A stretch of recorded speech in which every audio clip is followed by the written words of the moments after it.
Hello, everyone, and welcome to episode 152 of Sold with Updike Pugh. I'm Jeff Updike. I'm Weston Pugh. We've got a great show in store for you today. Two amazing homes. The first one is going to be in the Cliff, Wynnewood North. I think you really love that neighborhood. And then the other one is going to be in North Dallas. And in the second half, Jeff, we are going to talk about buyer love letters. Stay tuned. You don't want to miss that. It is sounds harmless as it is, but it actually is one of the situations that can get you in more trouble in real estate than you would expect. Yeah. So there are ways to do it. I don't know. There's a lot of benefit in it, but I think not in this market, and that's kind of what we'll talk about. Yep. So other than that, it seems like everything is continuing to click along. Did you have a really good weekend? The weather was it rainy last weekend? No, it was. They said it was supposed to rain. But That's right. we didn't have any rain, and that was just. I think we got very, very lucky and dodged a bullet. It was a nice weekend. I didn't really do much anything. Got out and rode my bike, and You did have a low-key weekend. I did. I went to a brunch at a buddy's house. Didn't you go to a band? Went to Ray Smith's. Oh yeah, I did do that Saturday. That I'll tell you, that was a fun event. I went to Oktoberfest that is put on by the Lake Highlands Exchange Club every year, and they do it over at Flagpole Hill, and it was such a fun event. Bands were great. The Bandoliers, I've never heard of the Bandoliers before. They're a local band. Apparently, they perform at the Granada and places like that. Fantastic. It was really, really great music. Oh, good for you. The headliner band, I was like, Really? Can you bring the Bandoliers back on? What about you? The fence has been power washed.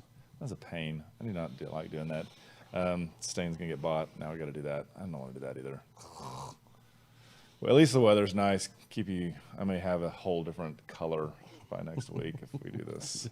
Who knows? A little more tint. Pecan number 2. Pecan number 1, not number 2.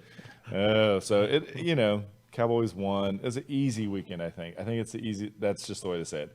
I felt like it was the last weekend that we hit the mid-90s. The pools are not warm enough to get into anymore, which is very frustrating. Real estate, I did show houses, but, there was one that was in Farmers Branch that I showed on Friday afternoon at like 5 o'clock. And I think the agent said there were 30 offers and it went 50 over. But I also think that it's interesting because the house was in one of those conditions where you look at it and you're like, fixed up, this is a knockout. But you got to have that upfront startup capital. And so, I guess there are people to do.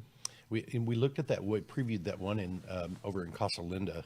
Oh my gosh. And while the house was really in rough shape, it was an incredible lot. I loved it. Half an acre. What was it?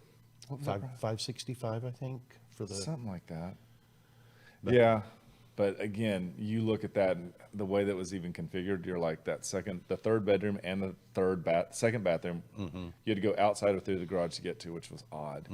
But awesome limestone, great house, had so much potential, and half an acre. Yeah, so good house, really was. And in the market, how are things looking these days? It's really kind of neutral right now. We had some ups and some downs. New listings were basically very little change across there.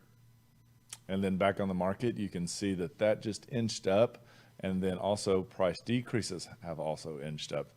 Price increases, and I'm going to throw this back and always say, I think this really comes back to new home construction that comes on the market, and there's this bump because they started them so early that now, as they get closer, they increase these prices. Under contract into the option period was pretty much neutral right there with a little under 1,900. under contract out of option period was almost identical. And then sold, look at that, up 16. But again, we're looking at the end of the month. This is when we expect this jump to happen. We'll see a little more of this bleed over into the first week as you see people change their status because it doesn't automatically happen. Yes. But that is not truly indicative of what the market is doing. So it is the last week and the first week pretty much blend together. We'll see it a little bit higher than it should, and then it'll taper off and normalize in week 2 and 3.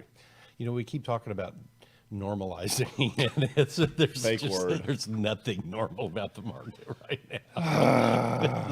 Hey, I need to figure it out. It may take 2 or 3 years for this to normalize, or maybe this is becoming our new normal. You know, We talk about it all the time. I feel like every time we go somewhere that people are asking, what is the market doing and when is it going to correct? And I'm like, I think this is our new normal. I think the absorption rate will slow down. We keep saying that. But I think that we are looking at a new price point. And you've always said that Dallas has been so affordable for so long that something had to shift. And we're such a friendly, business-friendly community that as you see more and more of the headquarters move here. In fact, you know what? We had dinner on Saturday night, and one of the guys was talking because he does a lot of business still in Austin and has a rental in Austin. And he said 2 tech companies pulled out of Austin and announced recently that they were moving into Dallas because traffic was so bad and the cost of living was so high in Austin. I thought, well, isn't that interesting? Yeah. I haven't driven in Austin in a long time, but from our friends that live there, that it's gotten so much more difficult to get around. It is, isn't it? If anybody went to ACL last weekend, let us know how the traffic was. It looked like everybody was having a great time. Wish I could have gone. Yeah. Let's jump into that first. Okay, good. I was going to say, is that this weekend also? Are there 2 weekends of ACL? Been both weekends? Yep. Okay. Who are the big ones this weekend? I know. Turn my mic on. I know Miley Cyrus. What? Yes. Let me see. I can pull it up real quick. Miley Cyrus. You know she's one of my fun bands. I would go see her in a heartbeat. She just seems like. Is that funny? It is funny. Billie Eilish. Oh, I thought Billie was there last she was weekend. Last weekend. She playing both weekends. I think she is both weekends. Wow. We did listen to her the other day on the Sirius Radio. They had her live. So anyway, it's supposed to be another great weekend down there. Things to do. Oh, it's George look. Strait is another one. Who? George Strait. Did you say George Strait? Yeah. That is Megan Thee Stallion, What? Could they share a stage? What would that be like? Miley Cyrus. And this weekend's Texas OU weekend. It's gonna be a packed weekend in Texas. It really is. Yeah, this is not the weekend for locals to go to the fair.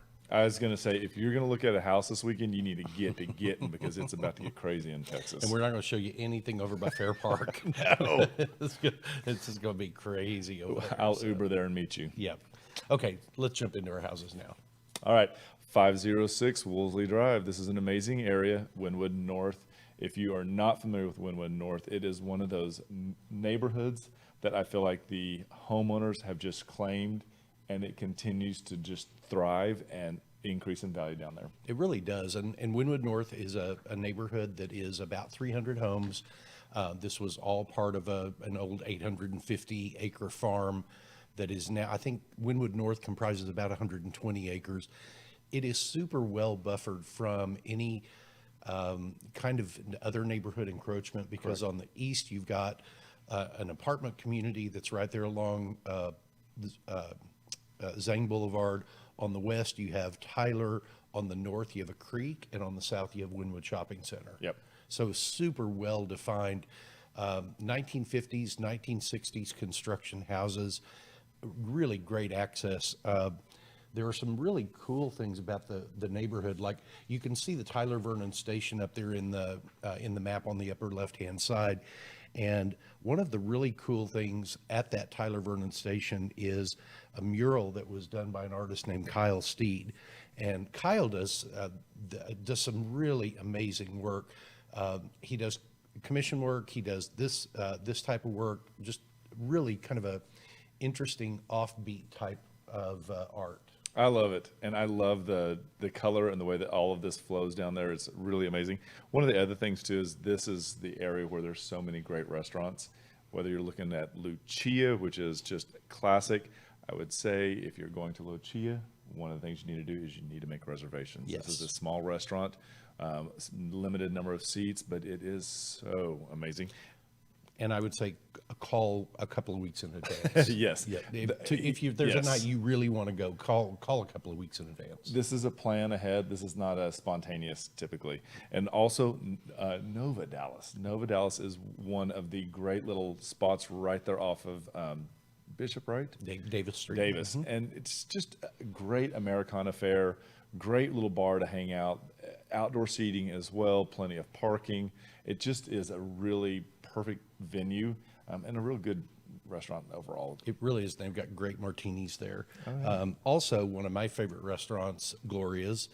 Really, they're my favorite restaurant from a margarita perspective. Is it really? It really is. They have a really, I think, good house margarita. Their fancier stuff I don't think is worth the fancier prices for, and their food's really pretty good. I mean, it has changed a lot. The original Gloria's was about 4 blocks down from where this Gloria's in Bishop Arts is. That's right. And we used to take our whole team over there and go to lunch with the whole Uptown group, and it was a lot of fun. One of the other little bitty areas or great restaurants is called the Local Oak, and this one right here is amazing as well. Breezeway bricks, as you can see in the entry, but they also have just a great indoor space, outdoor space as well. Easy parking. In the Bishop, you understand when I say easy parking, this is one of those ones that you want to go to. And these people they're so nice. And we've been there for lunch a couple of times. Adrian and I've been there for brunch. It's a very simple, down-to-earth place. And I love one of the signs on the door that says something about, yes, masks are required. Our 8 employees don't have the time nor the energy to discuss or debate this with you. Wear 'em. So if you don't, something like if you don't want to wear a mask, order by phone or something like that. We'll bring it out. That's a to good you. idea. So And anyway. then what's the other little trail over there that you like? There are a couple of them. The Oak Cliff Nature Preserve is a really great trail over there. I've hiked that many times. I have several friends that have hiked it. There are several trails around there. One of my favorite bike trails over there is, gosh, the name just slipped away from me. Anyway, it's a really nice little fenced-in park with lots of mountain bike type trails. And they've got little creeks that run through it, so you get to ride through the water, and it's got varying degrees of difficulty as you go through. It's really, really pretty cool. Well, that is a lot of information for an area over there in Dallas that is growing and continuing. It is one of the places, if you love Austin, then you're going to love this area of Dallas. Yes. So without further ado, let's take a look at 506 Wooley Drive. 506 Woolsey is a really great home with wonderful drive-up appeal. These lots are kind of all a little bit of an irregular shape. They're not just perfectly rectangular, but it gives you some different ways the houses kind of face the street.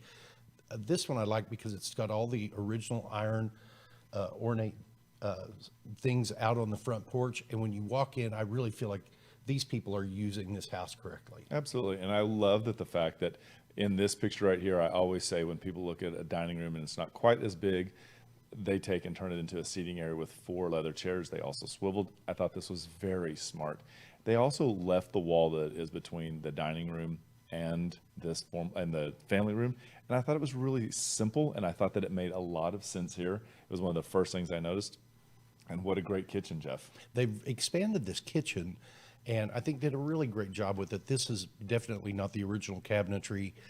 They've got solid surface countertops, the undermount sink, stainless steel appliances, but they extended this kitchen farther down, which probably was the old laundry room at one time. And I love the tumbled stone backsplash. It just has a very warm feel to it. It was. And they did open the wall to the family, so it made sense. And as you can see here, they've really done a great job with the remodel of this master bedroom, giving it great light, keeping it symmetrical, and trade the ceiling and can lights as well. It also opens up to the backyard, which is a really great feature. Adds another way for us to get volume of light in. and it's very usable in this case. It really is, and this is one of the few homes where I feel like the glass block has been used effectively. I would agree with that. It provides a really good screening and privacy into that master bath, which has a separate shower, double vanity, private commode area, but the glass block still gives you a lot of natural light that you wouldn't have otherwise. So this is the first bedroom that we have, and when you walk in the front door, if you go to the left, this is where this is. It sits at the front of the house, and so you can see you've got 4 windows, and then what separates this from the second bedroom, or third, is going to be this large, really surprisingly large bathroom, because you can see it's a changing bathroom, so you have additional space and can shut the door. And the third bedroom is a really great size. As you can tell, it's a really large bed, good sized nightstands. You've still got room for the chest of drawers.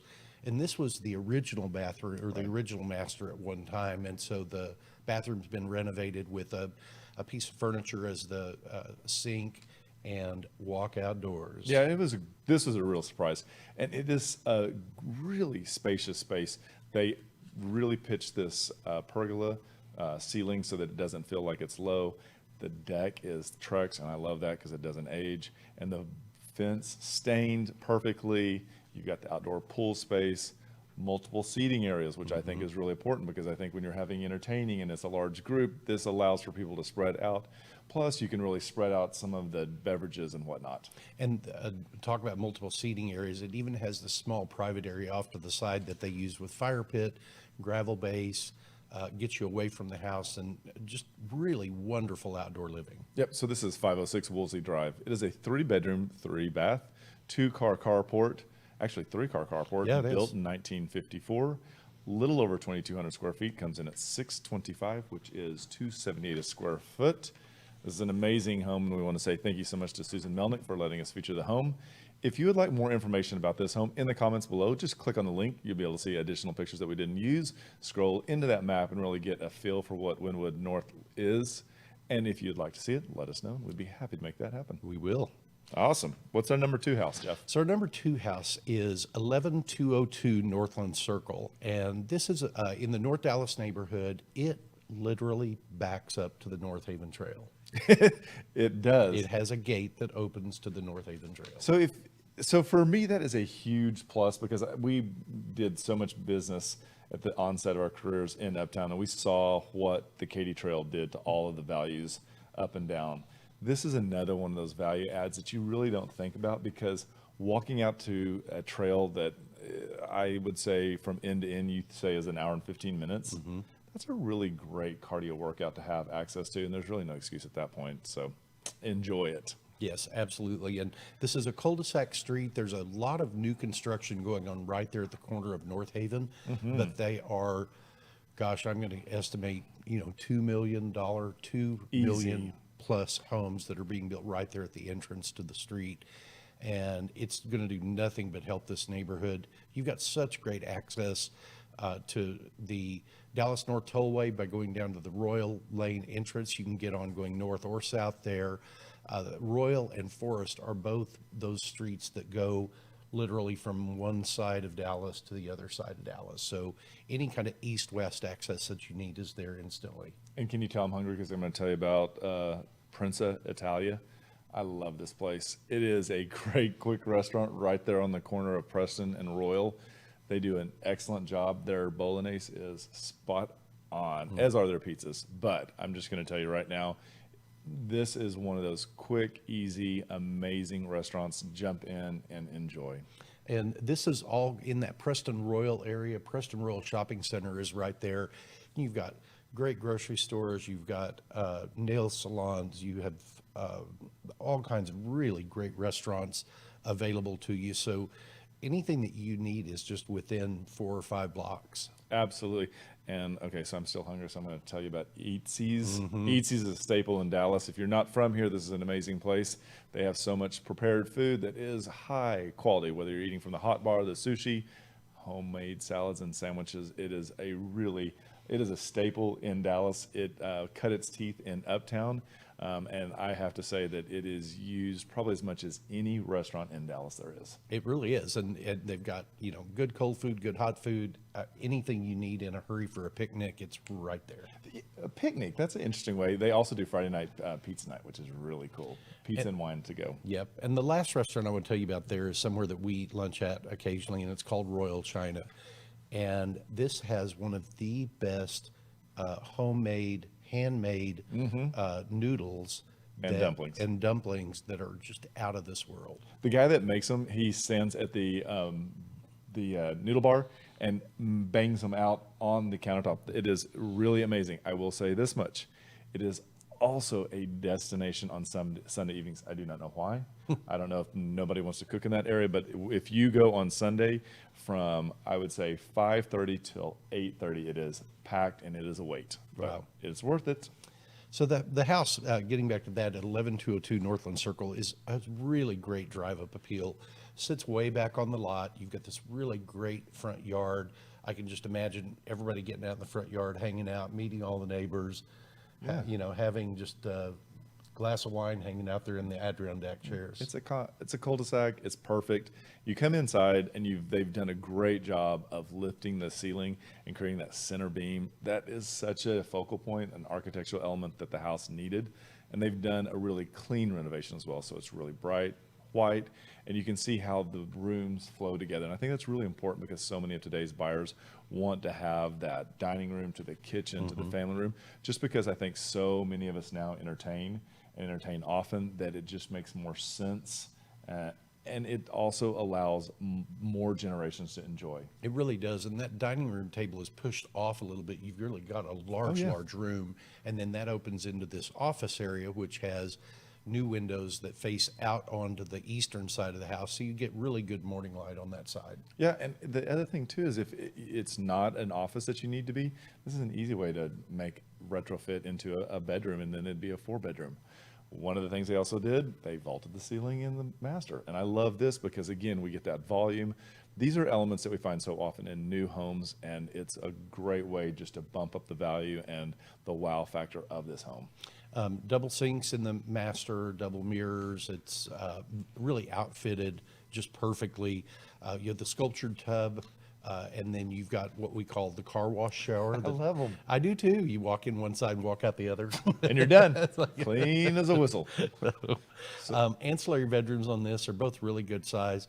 Windows have been replaced throughout the home. I love how some of these rooms still have the half-height windows at the top. You get the light, but you still get the privacy. Absolutely. And again, the renovation was completely throughout the house. You can see here, this is the second bathroom, and it is clean as well. Now, because this is a cul-de-sac, you get a really wide backyard, and it is amazing at how much space there is. And the pool, I was really surprised when we walked there. It's hard to tell, but this is an enormous pool with a hot tub, and it's deep enough that it probably was an original diving board there. I would agree. And multiple seating areas in the back. You've got this one that kind of comes right off the dining room. That pool takes up the other side of the side yard there, but then you've still got plenty of room further out on that side for any kind of dog run or anything like that that you might want. Absolutely. So amazing space, side space as well. It's all fenced, which is really important. Not a lot that needs to be done on this house. It's pretty much move-in ready, as you can see, and it is one of the desirable neighborhoods of Dallas. And can't say it enough, but it backs right up to North Haven. So 11202 Northland Circle is a 3-bedroom, 3 full bath, 2-car garage. It was built in 1956. It's about 2,150 square feet, and it's priced at $899, which brings it in at $418 a square foot. And we'd like to say thank you to Adam Murphy for letting us talk about his home today. If you would like to see the other pictures that we didn't get to include today, please click on the links below. If you would like to see the home, just let us know. We'll be happy to make that happen, and we'll be right back. There are lots of ways to keep up with us. Visit and like our Facebook page to watch us live and get updates about future show topics. Also, visit our Instagram account where you can see the latest homes we have for sale. You can also check out our website at updikepugh.com, where you can create customized searches of active and sold homes that you may find of interest. If you'd like to know how much your home is worth, visit homeprice.fyi and you can get a price instantly. Just enter your address and a couple of other pieces of information, and we will email you a price. If you are on the go and podcasts are better for you, our second segments are available on iTunes and Spotify. Last of all, you can reach out to us by phone or text at 214-377-2223. Hi, everybody. Welcome back to the second segment, episode 152, Sold with Updike Pugh. And in our second half today, we're going to talk about love letters. Love letters. What you need to know about buyer love letters. This is a little misleading because they're coined love letters in our industry. Mm-hmm. And it's a pick-me letter. It is. And I don't know. I get really nervous about these things. Yeah. I mean, NAR has come out and said, kibosh on these, haven't they? Yeah, they recommended that you not, just to give everybody, make sure you understand what we're talking about. Thank you. Many times in the market right now, because it is such a competitive market, buyers have heard about and started to write letters to the seller to attach to their offer and hopefully give them a little bit of a leg up in consideration by the seller of which offer to negotiate, accept, move forward with. And many times in today's digital age, buyers can do enough research, they can figure out who the seller is. Mm-hmm. And then they try to bridge that gap. I'm like you and I want to buy your house.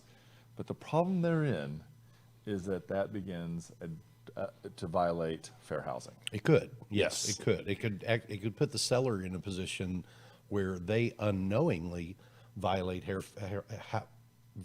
fair housing laws and can find themselves in hot water over it, mm-hmm. simply from a complaint by somebody who did not get selected. Absolutely. And so an example would be that yard is the perfect size for the jungle gym my kids have always wanted. Mm-hmm. And what did I violate with that statement? The children, having children. So it's the familia status. Mm-hmm. So there's 7 of these statuses that you can't. And there are more depending upon location, because in the city of Dallas, we have sexual orientation as part of our fair housing, but some of the cities in the Metroplex don't have that. Right. And just to kind of give you the quick rundown, the 7 are race, color, religion, sex, disability, familial status, and or national origin. Mm-hmm. And so these elements can be disclosed in a love letter, and if you don't document why you chose and you receive these, it could lead yourself up susceptible to a situation. Mm-hmm. Absolutely. Yes. And so we've had several instances where these have come to us, and the way we like to handle it is we will tell our sellers up front, mm-hmm. hey, here's what we have that the potential buyer would like for you to read, but before you do that, here are some of the challenges that come along with it. Yes. And we've had sellers who have said, no, I do want to read them. Right. And then we've had some sellers that have said, you know what, I'll read them, but I'll read it after we've already gotten into a contract with somebody. Yep. And it's very interesting because it is so serious that in Oregon, they passed a law that will go into effect in January of 2022 that says no other correspondence other than documented contracts mm-hmm. can be exchanged, which is really great because at the end of the day, this is an investment. Yes, it's your home, but you don't want to get sidetracked by an emotional love letter. You really don't. And in our experience, I don't think we've ever really had a situation where it has really helped a buyer move forward or not move forward. I don't think so. I think you and I pretty much lean into the fact, like, let's look at elements within the contract that we can make as attractive as possible, lean in with those, and let money and time of when you would take possession of it, those speak to the seller versus the swing set or the pets or my mother loves the house. One of the examples that we were reading through was a situation where this was not one of our clients, but where a buyer had written a love letter and their offer was $25,000 below list price.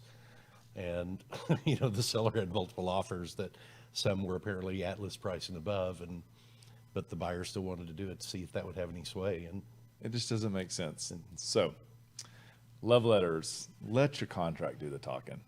Yes. Let us know. We'll be happy to help make them smart. Absolutely. So we hope you enjoyed your time today. We really appreciate you joining us. Hopefully you join us again next week. Same time, same channel. Yep. And just remember, we want to be realtors for life.